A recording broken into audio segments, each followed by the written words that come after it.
ഇന്ന് പാല് വെച്ചിട്ടുള്ളൊരു റെസിപ്പിയാണ് ഉണ്ടാക്കുന്നത്.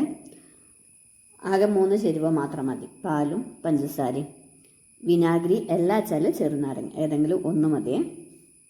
പിന്നെ പാലിലേക്ക് കുറച്ച് ആവശ്യത്തിന് പഞ്ചസാരയും ഒരു ചെറുനാരങ്ങേൻ്റെ നീരും പിഴിഞ്ഞൊഴിക്കാം. പിന്നെ പാല് തിളച്ച് കഴിയുമ്പോൾ അത് പിരിഞ്ഞ് വരും. ചെറുനാരങ്ങ ഒഴിക്കുമ്പോൾ അത് പിരിഞ്ഞ് വരും. ചെറുനാരങ്ങ അല്ലെങ്കിൽ വിനാഗിരിയോ ഒഴിച്ചു കൊടുത്താൽ മതിയേ.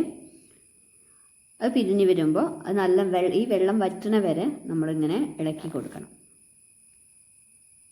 വീഡിയോ ആദ്യമായിട്ടാണ് കാണുന്നത് വെച്ചാൽ ചാനലൊന്ന് സബ്സ്ക്രൈബ് ചെയ്ത് സപ്പോർട്ട് ചെയ്യാൻ മറക്കരുത്. നിങ്ങളുടെ ഫ്രണ്ട്സിനോ റിലേറ്റീവ്സിനൊക്കെ കുക്കിംഗ് വീഡിയോ ഇഷ്ടമാണെന്ന് വെച്ചാൽ അവർക്ക് വീഡിയോ ഒന്ന് ഷെയർ ചെയ്തും കൂടി കൊടുക്കുക.